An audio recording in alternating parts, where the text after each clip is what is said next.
Aloha and welcome back to Pineapple Top Hawaii. Mahalo for joining us once again for another quick and easy recipe that we love. Today we have a red ehu Hawaiian snapper. It's a deep sea fish, very ono, good to steam or even fry.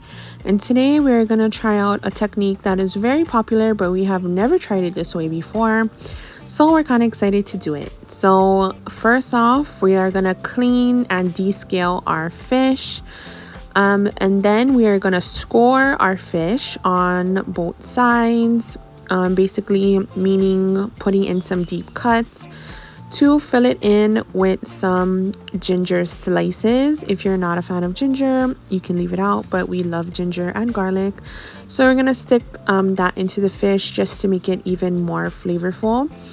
We're going to stuff the cavity as well with ginger, garlic. We have some parsley, green onions, which is basically aromatics that is going to flavor our fish. And we're going to steam it today. So we're going to steam this fish, and then we're going to put a lot of green onions, cilantro, parsley, all of that good stuff on the top and pour over our hot oil. So we'll show you just how we made it.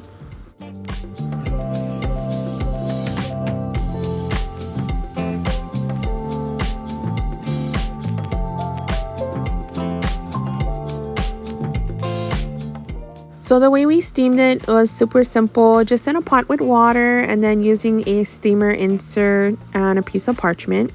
We steamed our fish for about 15 to 18 minutes. It depends on the size of your fish. Once that is done, we transferred it over to a 9x13, which fit our fish perfectly for our next step. So what I like to do is put a little soy sauce directly on the fish. And then put on top of that the parsley, cilantro, and some green onions that we got from our garden. So we kind of piled that on. It's going to make it taste so ono.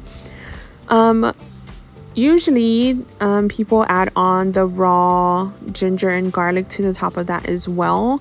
But I like to do it already cooked because it has less of that raw kind of heat flavor from the ginger and garlic. And I find that when I did it this way too, it was a crunchy aspect to the fish, so it had another layer of texture which I enjoyed. So that's what we're gonna do. Basically on a low to medium heat, we're just gonna go ahead and saute up that ginger and garlic, making sure you're not overcooking it because you don't want it to become bitter, but just in time when it turns golden brown. We're going to put that off to the side, and then we're going to heat up our oil, which is half a cup of peanut oil and 1/4 cup of sesame oil. And you want that thing to smoke. When it comes to that point, you're ready to add on your ginger garlic and then pour over that hot oil onto your fish, which is basically going to cook your parsley, green onion, and cilantro, and it's just gonna make it so flavorful. This recipe came out so good, and we hope you folks get to try it out. If you do, you don't necessarily need to use it on this fish, but you could use the same technique on any other. If you guys try out this recipe, let us know how it was, and we thank you for watching our videos, and we will see you on the next. Mahalo.